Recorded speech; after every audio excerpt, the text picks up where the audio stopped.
65 সূরা তালাক। আশ্রয় চাহি আল্লাহর, যেন শয়তান দূরে রয়। শুরু করিলাম আল্লাহর নামে, দয়ালু করুণাময়। হে নবী, যখন তোমরা তালাক দিতে চাও নারীদেরে, তবে তাহাদের ইদ্যত কালে দিও না তাদের ছেড়ে। সঠিক হিসাবে ভালোভাবে গুণে রেখে ইদ্যত, আর ভয় রেখো মনে তোমাদের রব সমহান আল্লাহর। ঘর ছাড়া করে দিও না তাদের, তারাও না হকবার, যদি না তাহারা করে যায় কোনো অশ্লীল অনাচার। তোমাদের তরে এটাই ধার্য সীমারেখা আল্লাহর, সীমা লঙ্ঘন যে করে সে করে নিজ প্রতি অবিচার। তোমরা জানো না কি হবে কখন, হয়তোবা পরে তার আল্লাহ কোনো নয়া পথ করে দেবেন আবিষ্কার। তাহাদের ইদ্যতের মেয়াদ শেষ পর্যায়ে এলে তোমরা তাদের রেখে দেবে কিংবা বিচ্ছেদে দেবে ঠেলে। ন্যায় পরায়ণ দুজন সাক্ষী রেখো তোমাদের থেকে, সঠিক সাক্ষ্য দিও সাক্ষীরা আল্লাহকে মনে রেখে। তোমাদের মাঝে আল্লাহ এবং আখিরাত মানো যারা, শুধু তাহাদের উপদেশ দেওয়া হচ্ছে ইহার দ্বারা। আল্লাহকে যারা ডরে, উত্তরণের পথ তিনি করে দেবেন তাদের তরে। কল্পনাতীত উৎস হইতে রিজিক দেবেন তার, যথেষ্ট আল্লাহ যারা রয় ভরসাতে আল্লাহর। আল্লাহ তার ইচ্ছে পূরণ করবেন নিশ্চিত, তিনি রেখেছেন সকল কিছুর মাত্রা নির্ধারিত। আর তোমাদের স্ত্রীদের মধ্যে ঋতুবতী নয় যারা, সন্দেহ হলে ইদ্যৎকাল 3 মাস পাবে তারা। এখনও যাদের ঋতুই আসেনি তাদেরও এটাই গতি, প্রসব নাগাদ ইদ্যৎকাল পাইবে গর্ভবতী। আল্লাহতে যার ভয়, আল্লাহ তার কর্ম সহজ করে দেন নিশ্চয়। এটা আল্লাহর বিধান যা তিনি দিয়েছেন তোমাদেরে।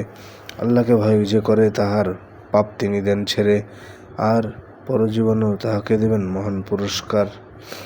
তোমরা তাদের নিজ গৃহে রাখো সামর্থ্য অনুপাতে, অথবা তাদের কষ্ট দিও না সংকটে পড়ে যাতে। তাদের জন্য ব্যয় করে যাও গর্ভধারিণী হলে, যতক্ষণ না তাদের পেটের সন্তান যায় ফলে। যদি তোমাদের শিশুদের তারা দুগ্ধ করায় পান, বিনিময়ে তার পারিশ্রমিক করো তাহাদের দান। উত্তম রূপে বোঝাপড়া করো, করিও না বাড়াবাড়ি।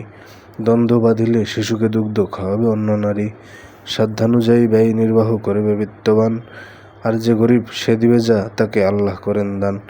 আল্লাহ কাউকে সাধ্যের বেশি দেন না তো দায়ভার, কষ্টের পরে স্বস্তি আল্লাহ দিবেন পুনর্বার।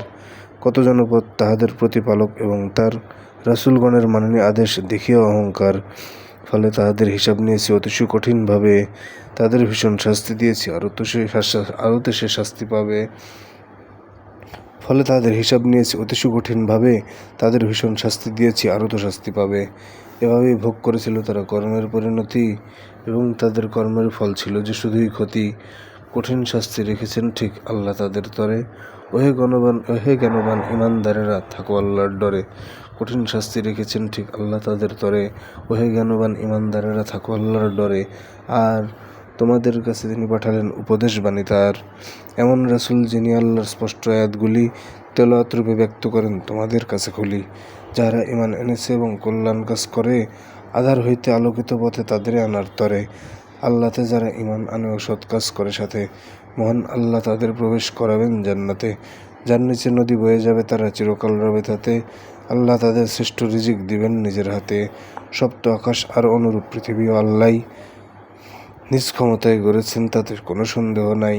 উহাদের মাঝে হুকুম নাজিল হতে থাকে আল্লাহর, যেন বুঝে নাও সকল বিষয়ে শক্তি রয়েছে তার, আর সকল কিছুকে ঘিরে রয়ে আছে তার ইলমের ভাণ্ডার।